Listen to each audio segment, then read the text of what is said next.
Ალოვი დადგა სამშაბათის საღამოს 9:00-ზე, როგორც ყოველ სამშაბათს იცით, რომ საღამოს 9:00-ზე რელიგიური საათი, ჩემთან ერთად გიორგი დარასელიასთან ერთად და მინდა აუცილებლად მოვიკითხო ყველა ის ადამიანი, ვინც ელოდება დღევანდელ დღეს, ბედნიერება და სიხარულე მინდა გისურვოთ. ყველა იმ ადამიანს, ვინც ლოგინათ არის, ნეულებასაშინა არის, ლოგი სამავტყოფოში არის, რა ვიცი, უძრულებასაშინა, უცხოეთში მყოფნი, პატიმრები და ყველა ის ადამიანი, ვინც აქედან ხარობს, ხო, ამ გადაცემით იმ მოძღვებით, ვინც მოყავს, ძალიან ბევრი სამადლობელი წერილი მომდის და ამისათვის ძალიან დიდ მადლობას მოგახსენებთ, იმიტომ რომ ჩემთვის კიდევ სტიმულია იმისა, რომ ეს გადაცემა გაგრძელდეს უყოველთვის ხოლმე. ხოლო დღევანდელი ჩვენი სტუმარი გახლავთ არქიმანდრიტი გიორგი გურჩიანი. მამაო, დაგულოცეთ თუ შეიძლება. ღმერთმა დაგულოცოთ გიორგი, მოგესალმებით, მოგესალმებით ტელემაყურებელს, რადიოსმენელს, ღმერთმა გაგუთხოთ. დიახ, უღრმესი მადლობა მამაო და დღევანდელი თემა ეხა როგორც თქვენ ბერი ბრძანდები, თქვენ წოდება წერენ გამოაცხადე და ამისათვის საჭირო იყო აუცილებლად რაღაცა ისეთი თემაზე გვესაუბრო, რაც თქვენთან იყო ძალიან ახლოს და გვინდოდა და შევარჩიეთ ესეთი თემა, რომ ლოცვა, ადამიანი და ლოცვა, თუ აი რა არის მამაო სწორი ლოცვა, მისი საფუძველი და როგორ უნდა ილოცოს ადამიანმა და საიდან მოდის საერთოდ აი ლოცვის ეს მუხტი. დიდი მადლობა შეკითხვისთვის, ძალიან რთული და შეკითხვა და ძალიან მარტივად შეიძლება გასცე პასუხი, მაგრამ ამისთვის პირველ რიგში ადამიანმა უნდა იცოდეს, აი კითხვა, რა არის ლოცვა? ადამიანმა უნდა იცოდეს, ვინ არის თვითონ. მერე ვის მიმართ არის მიმართული ეს ლოცვა?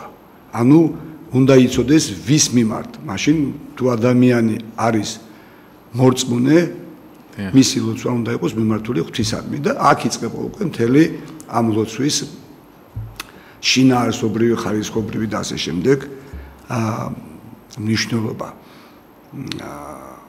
ლოცვა ერთი სიტყვით რო ვთქვათ, ეს არის საუბარი ღმერთთან.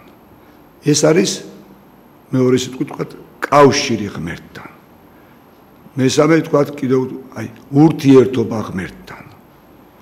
მაგრამ ვინაიდან ჩვენ თქვით რომ ვინა ვარ მე უნდა ვიცოდე და მაშინ ვაღიარებთ რომ ჩვენ ვართ ადამიანები დაცემული, ანუ ღმერთს მოწყვეტილი ურთიერთობა დაკარგული ღმერთთან, კავშირი დაკარგული ღმერთთან. აქედან გამომდინარე უკვე იყოფა ხარისხებად, ფორმებად ეს ლოცვები. ლოცვას აქვს თქვათ სამი ფორმა. ეს არის სავედრებელი, სამადლობელი და სადიდებელი. ასევე ლოცვის ხარისხები არის სამგვაროვანი, სამნაირი. ეს არის გარეგნული ლოცვა, როდესაც ადამიანი გარეგულად ლოცულობს. სიტყვა თქვა მაგლა ამბობს. მეორე არის შინაგანი ლოცვა, როდესაც ადამიანი გულში ლოცულობს, გერებს არ გამოსცემს ისე, გულში ლოცულობს. აი განსაკუთრებით იესოს ლოცველები გულში ლოცულობენ. მესამე არის ეს უკვე აღმატებული, მიღწეული, წმინდა მამეს რაც ჰქონდათ, ეს არის ჭვრეტელობითი მდგომარეობა, ლოცვის მიღწეული ჭვრეტელობითი მდგომარეობა, როდესაც ადამიანი ღმერთშია და იქ მამათან სწავლებით წყდება ყველაფერი. გარეგნული ლოცვაც, შინაგანი ლოცვაც, ანუ ადამიანები ღვთის ჭვრეტაში იმყოფებიან, სადაც ღმერთი ყველასთვის ყველაფერია. დიახ, დიდი მადლობა მამაო და აი ძალიან ბევრი თემები არის ხოლმე და დღეს მინდა აუცილებლად თქვა, რომ ამ თემებს ძალიან ბევრი თემა განიხილება ხოლმე ეს გადაცემა ძალიან ბევრი წლებია მიმდინარეობს და ამ ყველა თემის უკან დგას ის, რომ ყველა ადამიანს რაღაც პრობლემები აქვს, მოგვარება ჭირდება, მაგრამ თუ ადამიანი სწორად ილოცებს, აი ყველა თემაზე უფრო დიდი არის ის, რომ აი ამ ლოცვით და იმით, ხო, არაფრის მოსმენა აღარ უნდა უკვე, ლოცვითვე დაალაგებს თავის პრობლემას და თავის ყველაფერს. აი როგორ უნდა იყოს მამაო ნამდვილი მლოცველი და როგორ უნდა განასხვაო ნამდვილი, აი ნამდვილად ხარ თუ არა შენი ლოცვით ღმერთთან თუ არ ხარ. იმიტომ რომ ძალიან ბევრი მომენტი არის ისეთი, რომ გონია რომ ღმერთთან ხარ და ამ დროს საერთოდ შენი სიტყვები შენ ოთახშიც კი არ იწევა, რა ზემოთ ღმერთამდე კი არ ადის. უბრალოდ აი ესე რაღაცნაირად ისე ლოცულობს ადამიანი და უმეტესობა ალბათ ეგრე ვართ. ახანც ჩვენსას არის მე სუფალი ამ ხრივ. და თუ შეიძლება მამო, როგორი უნდა იყოს ჩვენი ლოცვა, იმიტომ რომ ალბათ მე შემოგაშველებთ კიდე რაღაც. ლოცვას, როგორც ყველა კეთილ საქმეს, გააჩნია თავისი კულტურა. დიახ. არსებობს ლოცვითი კულტურა. რაც შეეხება როგორ უნდა გაიგოს ისმენს თუ არა ღმერთი, ეს მისტიკურია და გამოცდილებით მოდის. ადამიანი, რომელსაც უყვარს სწამს და ჯერა ღმერთის, იმ ადამიანის ისმენს ღმერთი და რამდენად თქვა ადამიანი ამ გზაზე, ლოცვით გზაზე მიაღწევს სიმაღლეებს, ეს უკვე პიროვნული და გამოცდილებით შეიძლება მიიღოს. მაგრამ გეტყვით ერთ საინტერესო მომენტს, რომ ლოცვას როგორც სხვა ყველაფერს სჭირდება ვარჯიში. ლოცვაშიც აი გითხარით კულტურა მეტი. ხო არის ფიზიკური კულტურა. ეს არის სულიერი კულტურა, ლოცვითი კულტურა. როდესაც ადამიანი ლოცულობს, თავიდან იწყებს პატარა ბავშვური ასეთი ლოცვებით, მერე გადადის ხარისხობრივად დიდ ლოცვებზე და ლოცვის მიღწე მე გითხარით ეს აი კულმინაცია, ლიტურგიკული ლოცვა, ხო, ევქარისტია, ლიტურგიკული ლოცვა, სადაც ადამიანი იმყოფება საღვთო ლიტურგიაზე, რომელსაც აღავლენს პატრიარქი და თავარი მღვდელი და პრაქტიკულად ქრისტე ღმერთი იმყოფება იქ უხილავად, ვის მიმართაც ლოცველები ლოცულობენ. მეორე მომენტია ვთქვათ, აი თუ ადამიანი არ არის ქრისტიანი, ვთქვათ, არ მაგის მისი ღმერთი ვთქვათ არ არის ქრისტე. ბუდისტია, მუსულმანია, ხო? ის ხო ლოცულობს. ან კათარგმნელია სიტყვაზე. კათარგმნელთან ცოტა სხვა, მაგრამ ეს მაინც ქრისტესთან დგას და ემზადება, ვთქვათ, ქრისტეს მისაღებად და ნათლის მისაღებად, მაგრამ აი არ არის, ვთქვათ, არაქრისტიანია, ვთქვათ. მათაც თავის კულტურა გააჩნიათ. ცით რა, ღმერთი არის სიყვარული და ღმერთს ყველა უყვარს. მართალია, მაგრამ მართალი უყვარს და ცოდილსაც წყალობს. აი მართალის ლოცვას ისმენს, რომელიც რწმენით და სიყვარულით არის აღვლენილი და ცოდვილის ლოცვას იწყნარებს, იმიტომ რომ ცოდვილი ადამიანი სინანულით აღავლენს ლოცვას ღვთისადმი. ახლა საინტერესო მომენტია, რა არის სინანული? განცდა თვისთა ცოდვათა, მაგრამ სინანულს ხო ღმერთი აძლევს ადამიანს, ეს ხო ღვთის ნიჭია. და თუ სინანული არის ნიჭი ღვთისგან მოცემული და ღმერთის სიყვარულია, სინანული ყოფილა ღვთისადმი სიყვარული. ღვთისგან მონიჭებული, გესმით? მაგრამ მწუხარებ, აი ტკივილით, ჩემი ცოდვების გამო მე მწუხვარ, მიყვარს ღმერთი და ვცდილობ განვეშორო ცოდვებს, რომ ღვთის სიყვარულს მივაღწი, ანუ ვიუტყვი ღვთისაკენ. აი საინტერესოა, ხო, ხშირად სინანული გონიათ მარტო აი ცოდვების მონანიება და მეტი არაფერი. ეს არის მდგომარეობა, როდესაც ადამიანს ლოცვითი მდგომარეობა, სულიერი მდგომარეობა, როდესაც ადამიანს ერთი მხრივ უყვარს ღმერთი და აუცილებლად მეორე მხრივ სძაგს სულს ცოდვა. გესმით? სინანული ღვთის სიყვარულია. სატანოდ სინანულად აღვლენილი ლოცვა ღვთისადმი შეწყნარებულია. დიახ. და აი მამო, ხშირად ამბობენ ხოლმე ძალიან ბევრი მხრივ მინახი ამის განხილვა, ბევრი აზრი მომისმენია და ყველა არის სუბიექტური ამ საკითხში და ყველა თავისიდან გამომდინარე, თავის ხედვიდან გამომდინარე უყურებს ხოლმე. ზოგი ამბობს, რომ აი ვინც განსაცდელშია იმის ლოცვა იწირება, ვინც არის პატიმრობასა შინა არის მისი ლოცვა ყველას დიდი. ზოგი ამბობს, რომ დედები, რომლებსაც შვილები ყავს, გარდაცვლიან, შაოსანი ადამიანი, აი მათი ლოცვა უფრო იწირება. რომელ ლოცვას ისმის უფალი, თქვენ ხა ცოტა ძნელ კითხვას გისვენთ, ხა ის უფლის საქმეა, რა თქმა უნდა, მაგრამ აი თუ შეიძლება აი საკითხი, რომ აი უბრალოდ ვინ უფრო ახლოს არის უფალთან თავისი ამ სიტყვებით, როცა სიტყვაზე ლოცულობს, აი პატიმრებს თავისი ისა აქვს, ხო ის აი თუ აი თქვენი პრაქტიკიდან გამომდინარე, ვისი ლოცვისთვის უფრო აი რაღაცნაირად ძალა გიგზნიათ, რომ აი მომიხსენიო, გითქვიათ ვიღაცისთვის და აი ამან მართლა იმოქმედა სიტყვაზე ეს მომენტი. მე ბავში კიდე შეიძლება, ხო? თქვი და ახლა გამავწობ ჩემ ნათქვამს, რომ ლოცვა არის ღმერთთან კავშირი, ღმერთთან ურთიერთობა, ღმერთთან ლაპარაკი. ლოცვა ჩვენ უნდა გავიგოთ სწორად რა შინაარსი არის ამ სიტყვაში, სიტყვა ლოცვაში. რას ვგულისხმობთ ჩვენ, როცა ვამბობთ სიტყვა ლოცვას. ლოცვა არავითარ შემთხვევაში არ იგულისხმება მარტო ბაგეებით გამოთქმა. ლოცვა ჩვენ ახლა ღმერთზე რო ვლაპარაკობთ, ესეც ღმერთთან კავშირია. ჩვენ ღმერთზე რო ვფიქრობთ, ესეც ღმერთთან კავშირია, ანუ ლოცვაა. ჩვენ რო საღვთო ლიტერატურას ვკითხულობთ, ბიბლიას რო, ესეც ლოცვაა. ადამიანი ღვთის გულისთვის აი მოწამეები, ეწამებიან. ვთქვათ, ჩვენ გვაქვს ისტორიაში წმინდანებს ენა ამოგლიჯეს, ხელი მოკვეთეს, ხო ვთქვათ, აი მაქსიმე აქვს. ენა არ აქვს, ამიტომ არ ვერ ილოცებს და არ ილოცებს. მისი ეს ტკივილი ესეც ღმერთთან ურთიერთობა, ღმერთთან კავშირია, ესეც ლოცვა, ანუ ესეც ღმერთში ყოფნა, ღმერთთან ურთიერთობა. ვინ უფრო ახლოს დგას, აი მანძილებზე კი არ ვლაპარაკობთ, ჩვენ ვლაპარაკობთ ღმერთთან ვინ არის ახლოს უფრო მეტად, ვისაც უფრო დიდი რწმენა აქვს, მეტი სიყვარული აქვს. და ამ უშუალოდ მანძილზე ჩვენ ვერ ვილაპარაკებთ, იმიტომ რომ ღმერთი მარადიულია და ყველგან იმყოფება. ანუ ღმერთთან მიახლოების საზომი ჩვენი გულია, ჩვენი რწმენა, ჩვენი სიყვარული და არა ადგილი და რაღაც დრო და სივრცე. კარგი, ძალიან დიდი მადლობა.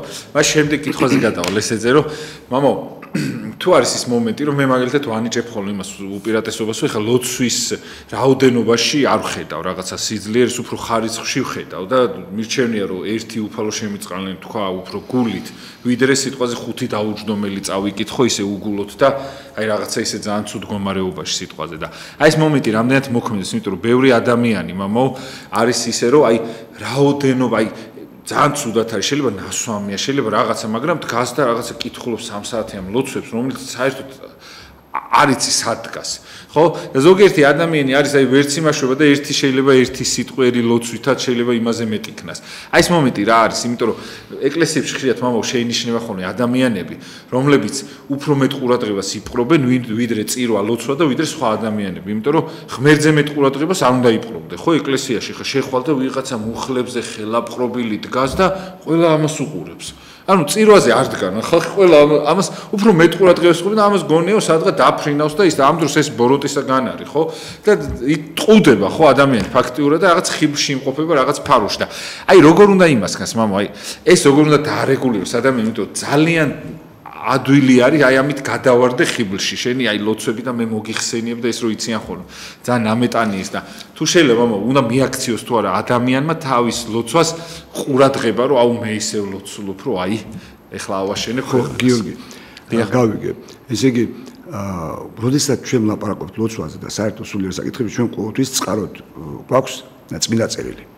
აი როგორ ურთიერთობა არის ადამიანს და ღმერთის ძველ აღთქმაში, ახალ აღთქმაში. ახალ აღთქმაში მაცხოვარი პირდაპირ გვასწავლის როგორ უნდა ვილოცოთ, ხო? და მოგწვა, მამაო, ჩვენ მოგწვა ნეტარების მუხლები ხომ და გახსოვთ გეფსიმანის ბაღში, როდესაც მაცხოვარი განმარტოვდება ლოცულობს მუხმოდრეკილი, გახსოვთ თაბორის მთაზე ლოცულ. ანუ ლოცვა არის აუცილებელი. არის თუ არა აუცილებელი.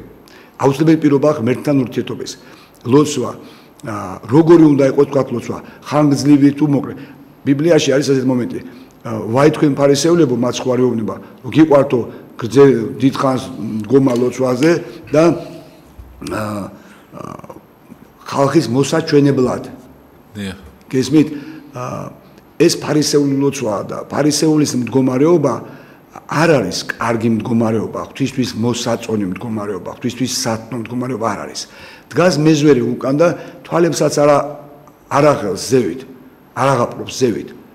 და მკერდში ირტყამს მუშს ამბობს უფალო მილხინიმე ცოდვილს ამას და შემიწყალე მე ანუ ღმერთო მილხინი ღირსიც არა ვარო თვალები დაკეთო. ნახეთ მე ხშირად ვამბობ რომ ორი სიტყვა საკმარისია რომ ღმერთმა ინებოს შეისმინოს ლოცვა ეს არის უფალო შეგვიწყალენ გადაიწურის მთელ დედამიწას ასე ვამბობ რო უხსნილოში და ორი სიტყვა გადაიწურის თუ ეს შეწყნარებულია თუ ეს შესმენილია ადამიანი შეწყალებულია და მაგრამ არსებობს თქვათ კანონები აი თქვათ მღვდელს აქვს კანონი თქვათ მონოზონს აქვს კანონი სასულიერო პირებს აქვს კანონი მონასტერში არსებობს რაღაც წესი ტიპიკონი და თქვათ არის რაღაც კანონი რომელიც უნდა შეასრულო და ის უნდა შეასრულო მაგრამ ადამიანები ვართ და თქვათ გონება ეფანტება ადამიანს ზოგჯერ ვერ მობილიზებას ვერ ახდენს გონებრივს გულის მაგრამ ან რაღაცა უშლის ხელს ან შეუძლოდა ადამიანი ღმერთი იწირავს რასაც ადამიანი გააკეთებს რამდენსაც ილოცებს როგორ თავარი არის ეს იყოს გულწრფელი ლოცვა ნახეთ ღმერთთან კავშირის აუცილებელი პირობაზე გველაპარაკება მაცხოვრის სახარებაში როდესაც გვაძლევს ნეტარების მუხლებს ნეტარ არიან წმინდანი გულითა რამე თუ მათ ღმერთი იხილონ აი ლოცვა ღმერთის ხილვა მაგრამ აუცილებელი პირობაა ღმერთის ხილვის წმინდა გული და გვაქვს ჩვენ ლოცვა რაც ვთხოვთ ღმერთო გული წმინდა დაბადე ჩემთან ღმერთო და სული წრფელი განმიახლე გვამსაჩემსა ნახეთ ანუ იმისთვის რომ მე ღმერთს მივიახლო სხვა სიტყვებით გეტყვით მე შეიძლება მინდა რომელიმე ადამიანის ნახვა და მასთან ლაპარაკი მაგრამ თქვა თანადოების პირია ვერ ვახერხებ ვერ ვაღწევი მას იმიტომ რომ თქვა დაკავებულია აი თქვა პრეზიდენტის ნახვა რომ მინდოს ხაში ჩვენ ხო ვერ შევხვდეთ ყოველ წუთას მაგის აი თუ იმისთვის რომ მე შევხვდე ამ ადამიანს რაღაცა დრო მინდა შეთანხმება უნდა ხო თქვა ასე შემდეგ და ასე შემდეგ ახლა წარმოიდგინეთ თუ მე ერთ ადამიანთან შეხვედრაზე მასთან ლაპარაკზე დიალოგზე მაქვს ამდენი სირთულე რამდენი არის საჭირო მომზადება საკუთარი გულის სულის სულიერი მოწესრიგება რომ მე ღმერთს ველაპარაკო ამიტომ ვის ლოცვას ისმის ვინც განიწმინდა გული გონება სული ვინც მოამზადა საკუთარი თავი ღმერთთან დიალოგისთვის მაქსიმალურად რამდენადაც ჩვენ ამას მივაღწევთ იმდენად ეს იქნება საზომი იმდენ შეისმის ღმერთი ჩვენს ლოცვას რატო არის მეს ღმერთი ლოცვას იმიტომ არის მეს შემოკარგო რომ როდესაც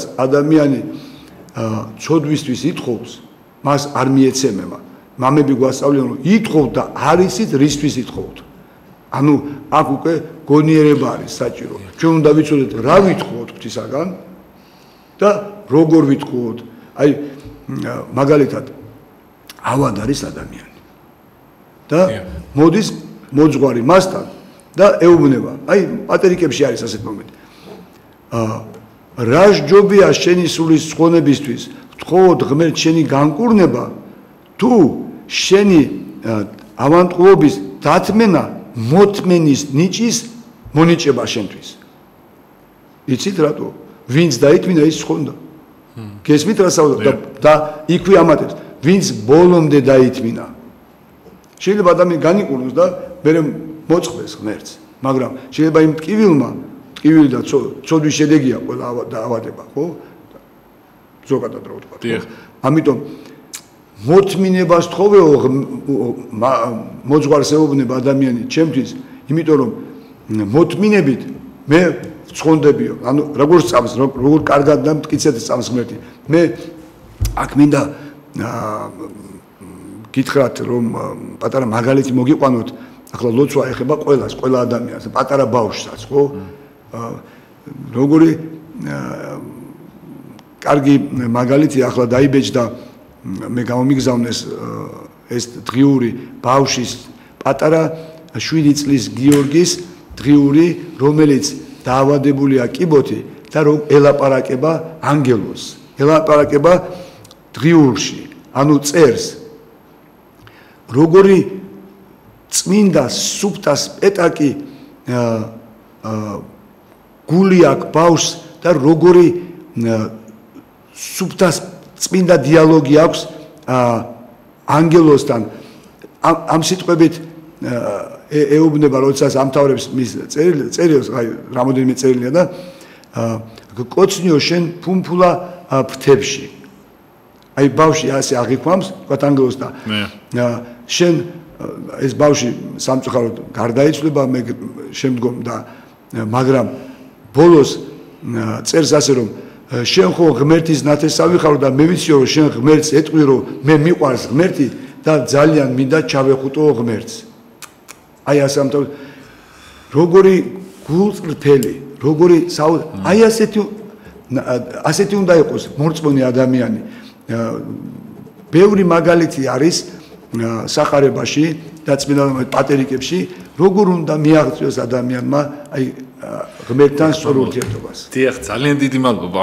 ესეთი ლამაზი საუბრისას ნახნისათვის და თუ შეიძლება მამო აი ამასთან დაკავშირებით მინდა კიდევ თქვა რომ საქართველოს სამწუხაროდ რაღაცნაირად აი ძალიან სუსტად არის მდგომარეობა ადამიანების მატერიალური მდგომარეობა ძალიან უჭირთ ადამიანებს და ჩვენ და სამწუხაროდ ყოველთვის ჩვენი ლოცვა გაივლის ხოლმე იმაზე ხოლმე რომ რაღაცა მატერიალურად პური კონდეს ადამიანს რაღაცა და სულიერზე ვერ იცლის იმდენად იმიტომ რაღაცნაირად აწყობილი არის ეს ძალიან უჭირს ადამიანებს საქართველოში და რა მამო აი რა მიზით იმიტომ აი ხაც აი წმინდანებს თუ დააკვირდებთ სულ წინა ფლანგზე არიან ვინც ეხმარება ადამიანს მატერიალურად სპირიდონ ტრიუმფუნტელი ძალიან უყვართ საქართველოს წმინდა ნიკოლოზი რომ სულ ყველა მატერიალურად ეხმარება ადამიანებს და მესმის ხოლმე მათიც რაღაცაეთ გულიც წყდება ეხა იმიტომ რომ ზოგადად რაღაცა ისა რა ქვია სულ მარტო იმაზე ზრუნავენ მეტი არაფერი აქვს საზრუნავი და ჩვენთან პური უჭით ადამიანებს და ზოგი თხოვს რომ შვილი არ ყავდეს შეი რაღაცა და ამდენად მამო მიღებულია ეს ეხა ჩვენი წმენიდან რაღაც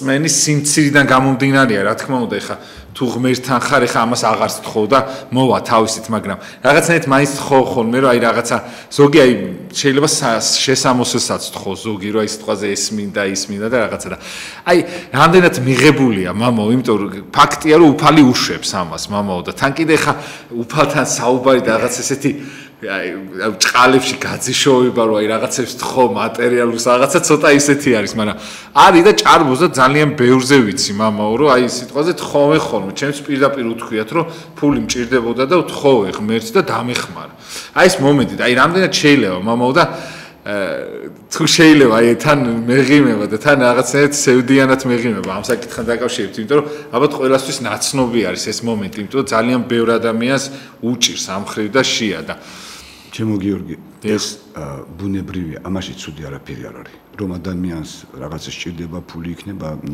პური იქნება შესამოსელი იქნება ეს ბუნებრივია და ეს უნდა სთხოვოს ღმერთს და მიეცემა მაგრამ თავარი რა არის ადამიანი ჩვენ ყველა უნდა მივხვდეთ ერთ და მთავარს რომ ჩვენი მატერიალური ფიზიკური კეთილდღეობა პირდაპირ კავშირში არის სულიერ კეთილდღეობასთან ანუ თუ ადამიანმა სულიერად იცხოვრა დამიჯერეთ ღმერთი არასდროს მას არ დააკლებს არაფერს მაგრამ ამ არაფერში არ გულისხმობთ ყველაფერს იმას რაც მის სულის ცხონებას და მის მატერიალურ კეთილდღეობას ემსახურება და არა თქვა ერთი მამა ამბობს ჩემი სულის ცხონებისთვის თუ საჭირო ყოფილიყო ბევრი ოქროს კოშკში ჩამსვამდა ღმერთი მაგრამ არ არის ეს ჩემთვის მთავარი ანუ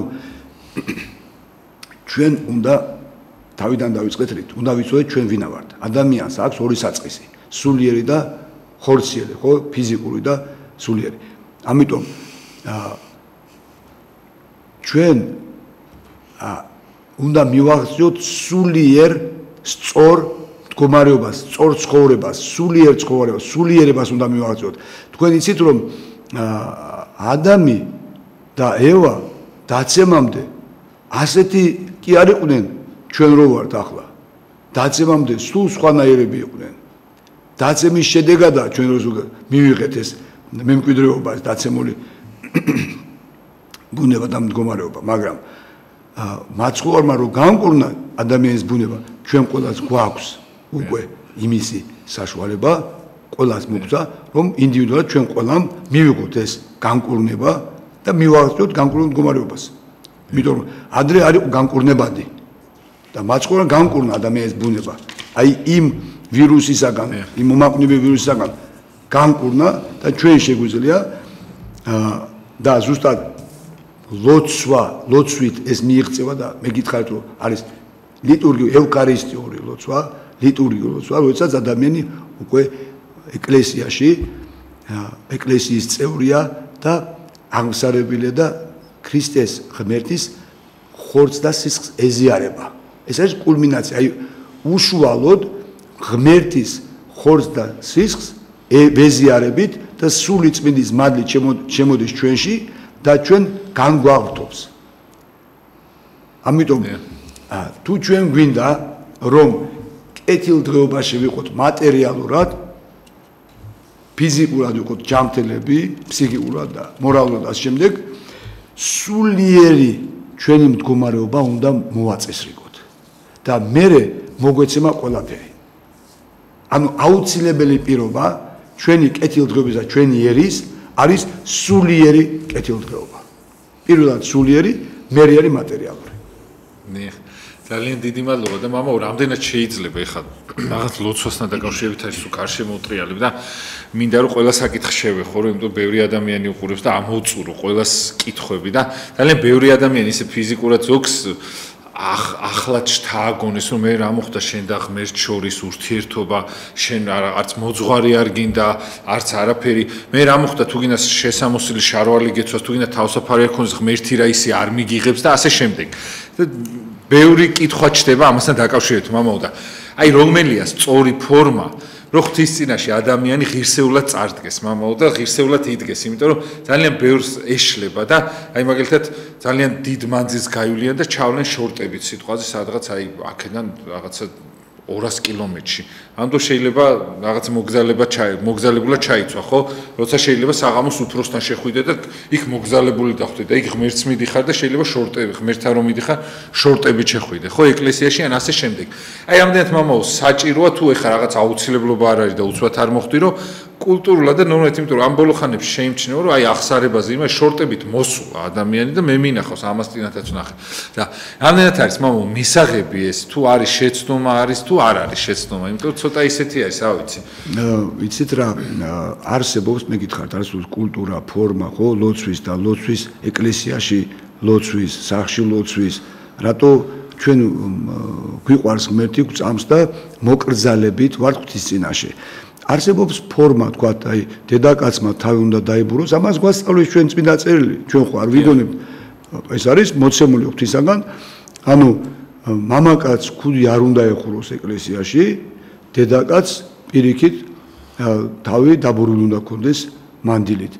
მღვდელს უნდა არის მღვდელი, რომელსაც ქუდი უნდა ეხუროს, ან მიტრა უნდა ეხუროს, მაგრამ არის მომენტი ლოცვის დროს, როდესაც ქუდი უნდა მოიხადოს. მეორე, თქვათ, რა თქმა უნდა, ქრისტიანისთვის არ არის მოსაწონი, როდესაც ადამიანი რაღაც ნახევრად შიშველი შედის ეკლესიაში, მაგრამ ეს არავითარ შემთხვევაში არ ნიშნავს იმას, რომ ნებისმიერმა ადამიანმა, ვისაც თქვათ მოეპრიანება, მოუნდება, მიუვარდეს მაგას და რაღაცა შენიშვნებით, ან უფრო რაღაცა უხეში მიმართოს. ადამიანი, როდესაც მოდის ეკლესიაში, ის მოდის ღმერთთან პირველ რიგში. ისეთი მოდის, როგორიც არის. გესმით? და ღმერთი ისეთ ხებულობს, ისეთი უყვარს, როგორიც არის. მერე უნდა ღმერთს რომ უკეთესი გახდეს, მაგრამ ისეთი ჩვენც ყველა ასე მოვედით. მეც ისე მოვედი, მე იყო დრო, როდესაც მე არ ვიცოდი. არ ვიყავი წმინდანში, არ ვიცოდი წესები და ეს, მაგრამ მერე აქედან გამომდინარე, ადამიანი რომ მოდის, თქვათ, ან მანდილის გარეშე, ან შარვლით შემოდის ქალბატონი, ან მამაკაცი შორტიკით, ან რაღაცა მაიკით შემოდის. ეს არის მისი პირადი ღმერთთან ურთიერთობის საკითხი, რომელსაც მას მოძღვარი განუმარტავს და არ აქვს უფლება ვიღაცა სხვა ნებისმიერ სხვა ადამიანს თუ აქვს იმხელა სიყვარული პატივისცემა მოკრძალება ის აუცილებლად მონახავს სწორ გზას რომ მაგ ადამიანს ვთქვათ შეეშველოს დაეხმაროს აუხსნას ანდა თქვენ ბრძანეთ აი ლოცვის დროს დგანან და ხელებს აღაპყრობენ ხელის აღაპყრობის ლოცვა არსებობს ხელაპყრობი ლოცვები აი საიდუმლო ლოცვები ხელაპყრობი ლოცვები ეს ეპისკოპოსის და მღვდელის პრეროგატივაა ახლა ტაძარში რო დადგება ადამიანი და ლოცვის დროს დაიწყებს ხელაპყრობის მოსეწინასწარმეტყველივით ეს ცოტა უხერხულია და ეს მიუთითებს უკვე რაღაც ხიბლის ну თქვა დაზიანებულ მდგომარეობაზე მოკრძალებული მეორე არის მეორე მომენტი ნახეთ რატო უნდა იყოს ადამიანი ვთქვათ კულტურულად ვთქვათ რატო უნდა იქცეოდეს ეკლესიაში და რატო იყოს ჩაცმული მე რო ეკლესიაში მივდივარ ღმერთი მიყვარს მწამს და მჯერა მისი და მინდა ჩემი სულის ცხონება მე თუ ჩემ სულზე ვფიქრობ მე აუცილებლად ვფიქრობ მოყვასის სულზე ღმერთის სიყვარული ნახე იცით როგორ არის ნათქვამი ჩემი სულის ცხონება მოყვასის ხელშია როგორც მოვექცევი მე მოყვას ის არის საზომი როგორც მომექცევა მე ღმერთი ნახეთ რა საოცრება ღმერთის სიყვარული აი საზომი ჩემი ცხონება ჩემ მოყვას როგორ მოვექცევი ამ შემთხვევაში ჩემ მოყვას თუ ჩემი ცხონება შენ ხელშია როგორ ყველაფერს გავაკეთებ თუ კარგად მოგექცე ანუ მე არ უნდა დავაბრკოლო სხვა ადამიანი თუ შემოვიდა ადამიანი აქვს ადამიანს თქვათ რაღაცა პრობლემა თქვათ სულიერი ვნებები რაღაც აწუხებს და ებრძვის ამას და მუშაობს და ბრძოლობს ამაზე და ამ დროს თუ შემოვიდა თქვათ ეკლესიაში ის რომ ლოცულობს გვენცნაში რაღაც აწესრიგებს თავის გულს სულს გონებას ღმერთის წინაშე ამ დროს შემოვა ნახევრად შიშველი ქალბატონი რა თქმა უნდა იმას ისედაც თქვათ აქვს თავისი პრობლემები ბოროტი ებრძვის თავისი ვნებები ებრძვის აქ კიდევ ადამიანის ხელით ებრძვის ხო და ეს იწვევს აბრკოლებს ადამიანს და ჩვენ უნდა ვიცოდეთ რომ გარდა იმისა რომ ჩვენ გვაქვს სიყვარული ღმერთი არის სიყვარული ღმერთს უყვარს ღმერთი კიდევ არის მოწყალე კაცს მოყვარს და მოწყალე აი მოწყალების ფორმაში სიყვარულია თავარი მაგრამ ეს მოწყალების ფორმა უნდა იყოს რომ ადამიანი არ დაბრკოლდეს ისე დავდგე ისე მოიქცე ეკლესიაში არ დავაბრკოლო ხელი არ შეუშალო მეც გეტყვით თუ მამები ამბობენ თუ გინდა ადამიანი გიყვარდეს უყურე მაგას მაშინ როდესაც ლოცულობს არ უყურო ადამიანს მაშინ როდესაც ცოდავს თუ არა შეგძულდებაო იმიტომ რომ ცოდვა საზღარი არის და საძულველი და ლოცვა ვინც ღვთისადმი ლოცულობს ის ღმერთს ემსგავსება და ლამაზია და შეგეყვარდება აქედან გამომდინარე ადამიანმა საკუთარ ცოდვას უნდა მიაპყროს მზერა და არასხვის თუ მივაღწევთ იმას რომ ჩვენ ცოდვებს მოვეო ღვთის მადლით რა თქმა უნდა გიორგი არავითარ შემთხვევაში ადამიანმა არ იფიქროს რომ ჩვენი ძალებით რაღაცას გავაკეთებთ ეს შეუძლებელია ჩვენი ძალებით ჩვენ მივაღწევთ სიკვდილს და ღმერთის ძალით ღვთის მადლით ხო სიკვდილი შემოვიდა ხო ადამიანმა თავისი ადამ და ევამ თავისი ნება აღასრულეს ღმერთის ნება უარყვეს ხო აკრძალული და მიიღეს რა შიში და სიკვდილი და ღვთის მადლით ღვთის ძალით განღრთობით აი ქრისტეს მადლით ქრისტეს სიყვარულით მადლით ჩვენ მივაღწევთ იმას რომ ჩვენ თვითონ განვიკურნებით და კურნალო განიკურნე შენი თავი მე როდესაც ადამიანი მიაღწევს ამას მე შეძლებს სხვის დახმარებას სერაფიმ საროვილი არის ასეთ დროზე წმინდა მამა რომელიც ამბობს спасайся сам и вокруг тебя тысячи спасутся стяжи дух мирен ანუ მოიხვეჭე მადლი სულისაწმინს და შენ ზირგლივ ათასები ცხონდებიან ანუ შენ თვითონ მე თვითონ თუ ზრუნავ ჩემ ცხონებაზე აუცილებლად ჩემს გვერდით ყოფი ადამიანი იპოვის მისთვის სასარგებლოს ჩემგან ოღონდ მე ვიყო სწორად, სწორ გზაზე და სწორი მიმართულებით და დიახ, დღეს სამწუხაროდ ეს არ ფასდება და ვინც არასწორად არის, არასწორ მიმართულებაში მათ უფრო მისდევენ ადამიანები სამწუხაროდ დღეს ხო ესე ამ ქვეყანათ მამაო ისეთი ის არის. ბოდიში გიორგი და იცით რა, აი არის ასეთი მიტროპოლიტი ანტონი სუროჟელი, ლონდონელი. დიახ. ერთხელ მის წირვის დროს, მღვდელმთავარი იყო, მის წირვის დროს ტაძარში შემოვიდა გოგონა, რაღაც შარვას, რაღაცა და იქ რუსებს ცოტა კაცრი ის აქვს, ხშირად მიდგომა და გააგდეს ეკლესიიდან. შეწყვიტა წირვა. და უთხრა, წადით ახლა და დააბრუნეთ ის აქ, სანამ არ დააბრუნებთ, წირვას არ გავაგზავნებთ და თუ მაგას ვერ დააბრუნებთ, თქვენ იქნებით დამნაშავე მის დაღუპვაში. ანუ გააგდეს ეკლესია, ადამიანი მოვიდა ღმერთთან. მე რა უფლება მაქვს? ხო? ამიტომ ჩვენ უნდა ვიყოთ შემწყნარებლები. ჩვენ როგორც ექიმი ავატყობი რომ მოდის ექიმთან, ხო არ ეჭუბება, რატო ხარ? ავა და რატო გახდით? ავა და როგორ? ხო არ ეჭუბება, პირიქით გამოიკვლევს მის დაავადებას და სათანადო წამალს დაუნიშნა და უმკურნალებს. ასე უნდა იყოს მღვდელის, რა თქმა უნდა, საზოგადოების და ზოგადად ყველა ადამიანი. ჩვენ საინტერესო მაგალითს მოგიყვებით. დიახ. ისმეთ. ადამიანმა რო იცოდეს რა საზიზღარია ეშმაკი. მაშინ ისე შეიყვარებდაო ადამიანს როგორც ღმერთს.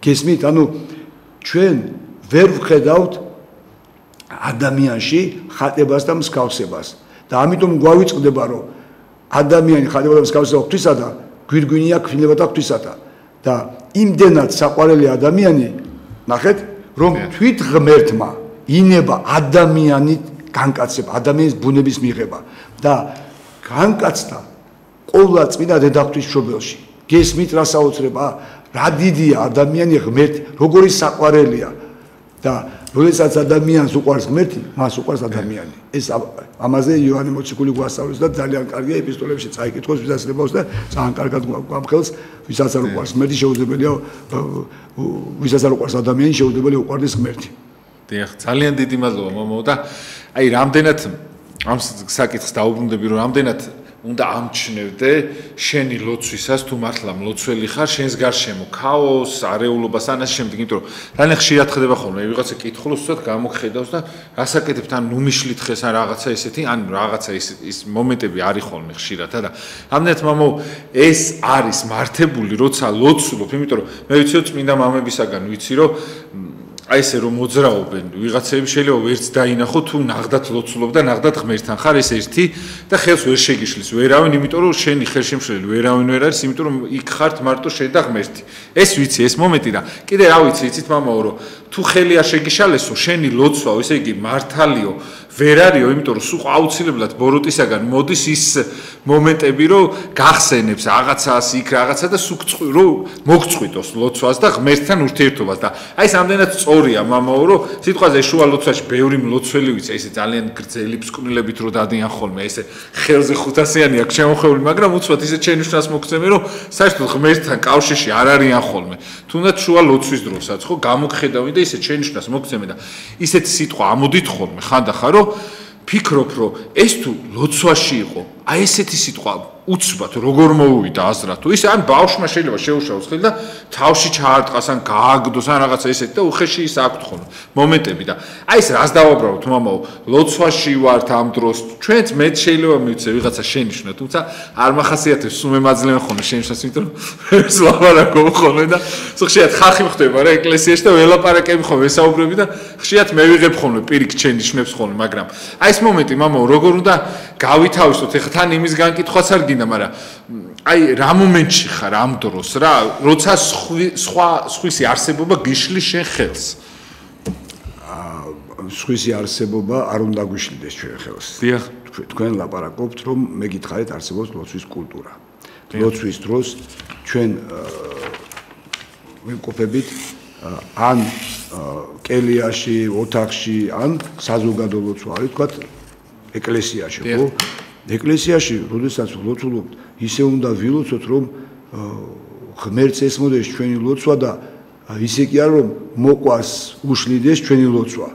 გესმით რას გეუბნებით? არ შეიძლება ვთქვათ ეს ხელების აყრობა შუა ტაძარში და რაღაც შენიშვნების მიცემა ვიღაცაზე და ამიტომ არსებობს ზოგადად კულტურა, როგორ უნდა მოიქცეს წესი, როგორ უნდა მოიქცეს ადამიანი ეკლესიაში. მე კიდევ ერთხელ გეუბნებით, რომ როდესაც ადამიანი დაკავებულია სხვის შენიშვნებით, ის პოლიციის და ჟანდარმის მოვალებას ასრულებს ეკლესიას და არა ლოცვის და მრევლის. მაგრამ ეს მოძღვარი არის, რომელმაც უნდა მოაწესრიგოს თავის სამსწრო სულიერი შვილები. მაგრამ კიდევ ერთხელ გეუბნებით, რომ შეიძლება ადამიანი ლოცულობდეს მართლა და ვიღაცა მოვიდეს ხელი შეუშალოს. ეს არ ნიშნავს ის არ ლოცულობდა.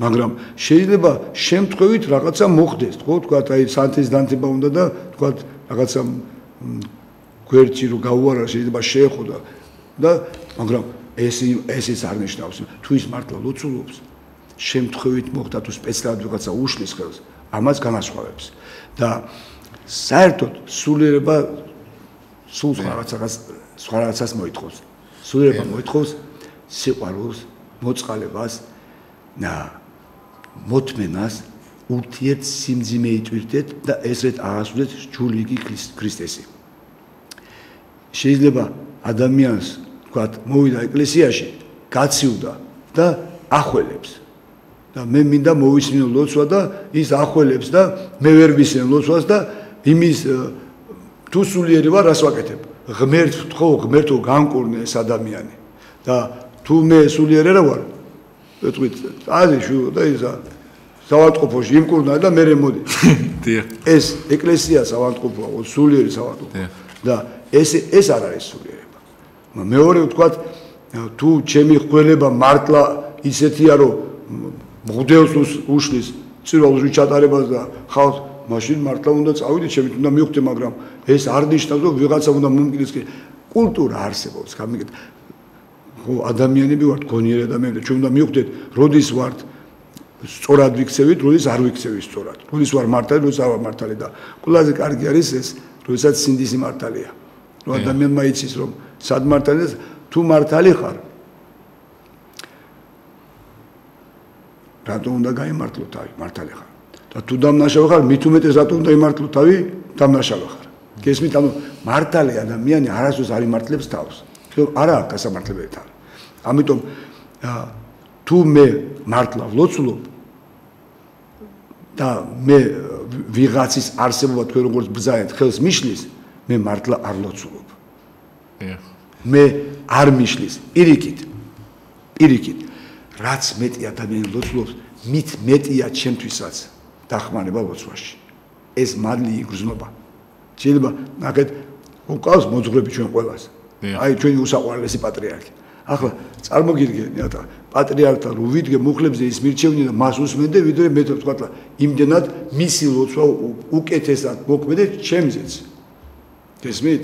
აქედან რომ შეიძლება ჩემ გვერდით ყოფი ადამიანის ლოცვა ხარისხობრივ დიდი იყოს, რომ ის მადლი მეც გადმომედოს. მართლა გეუბნებით, არის ამები ასე გადაც უხილავად მოქმედებს იმის ლოცვა, მე თუ ავადავარ, არ ნიშნავს, რომ მე თუ დავახველე, ვთქვათ, მან და მაინც რაღაც შეურაცხყოფა მაგენოს. ანუ სიყვარული მოწყალება, დათმენა და ერთმანეთის ტვირთვა, ეს აუცილებელია. ეს არის მართლმადიდებლობა, ეს არის ქრისტიანობა, ეს არის ქრისტიანული ცხოვრების წესი. რომ ჩვენ ასე ვცხოვრობთ, იმიტომ რომ გვიყვარს ღმერთი.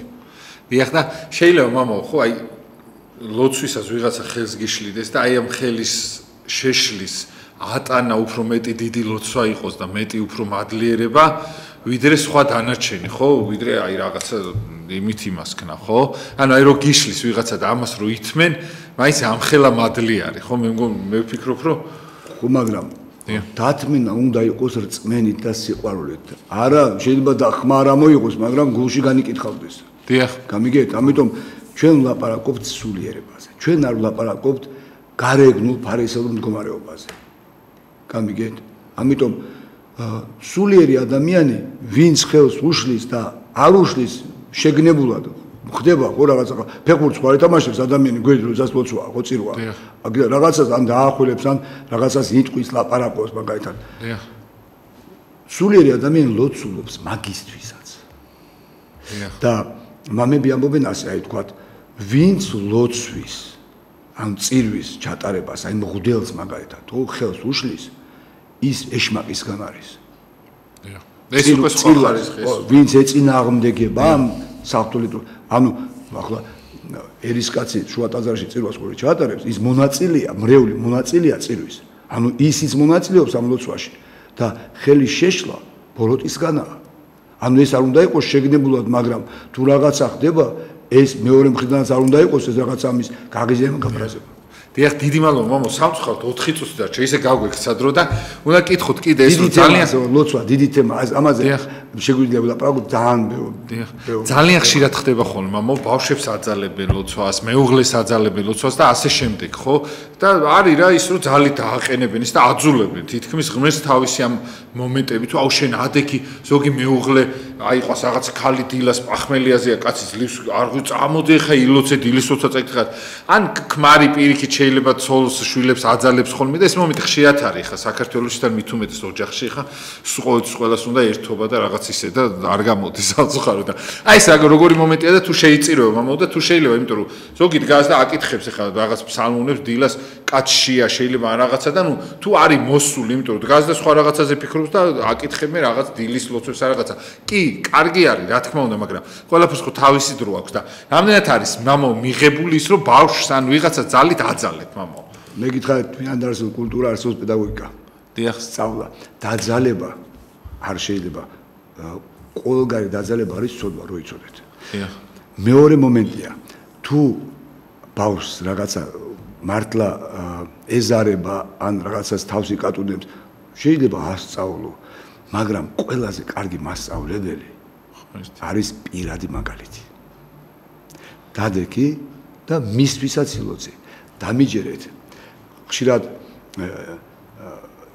ისმენს თუ არა ღმერთი ლოცვას ღმერთი ისმენს ლოცვას მეორე ვთქვათ მაშინვე თუ არ პასუხობს ჩვენ მოთმენის პრობლემა გვაქვს და რატო არ მიპასუხა მაშინ თუ შეისნა მე ჩემი პირადი გამოცდილებიდან გეტყვით მილოცე ადამიანისთვის და ყოფილა ესე ჩემი გამოცდილების გამო რომ აი რამდენი ვილოცე და არაფერი არ ეშულა მას და ზო მეტი არ ვილოცე და მოუყვანია ღმერთს ზუსტად ის ადამიანი მაშინ და იმ ადამიანს მაშინ გაუკეთებია ის რისთვისაც მე ვლოცულობდი თქვა და ეკლესიაში ეს არის თუ ჩვენ ვლოცულობთ ლოცვა რომელიც აღვლინი აქვს ისადმი მარადისობაში გადადის და მარადიულია და არასდროს არ დაიკარგება დიახ ძალიან დიდი მადლობა მამო თუ შეიძლება კიდე ერთ კითხვას დაგისვამთ რაღაც დრო იწურება სამწუხაროდ წუთი დარჩა და რამდენად მამაო ის არის რა ქვია ანუ ლოცვის რაოდენობა და ხარისხი როგორ უნდა იმასკანს შეუულია ადამიანს ვისაც არ შეულიათ ხე მე ბავშვებს ვეუბნები ხოლმე სიტყვიერად ითქებ ღმერთს ხო ესე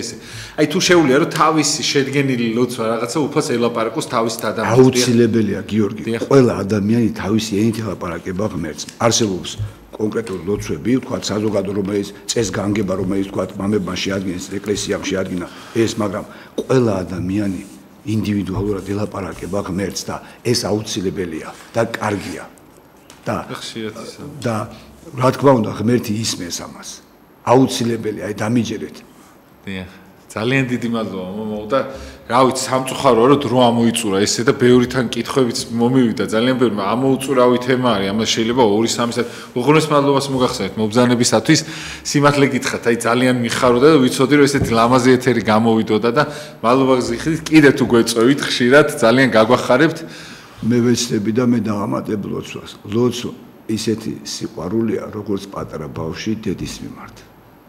აი, ბავშვებისთვის ვიტყვი ამას. ბავშვურად.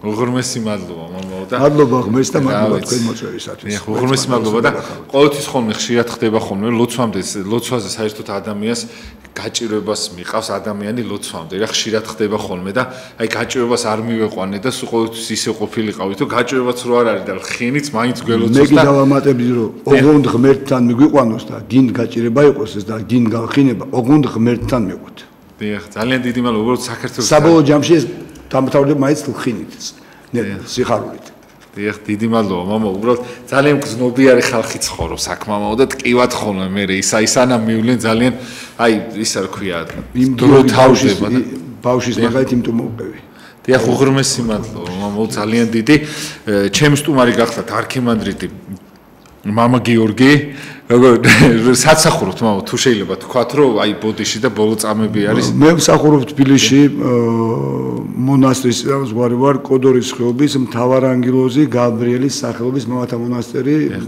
გაბრიელ ბერის გამზირის დაწყიში მადლობა დიდი მამო მე გახდით გიორგი დარასელია სამშაბათს დაგივნებით საღამოს 9:00-ზე კარგად ზანდებოდეთ და დროებით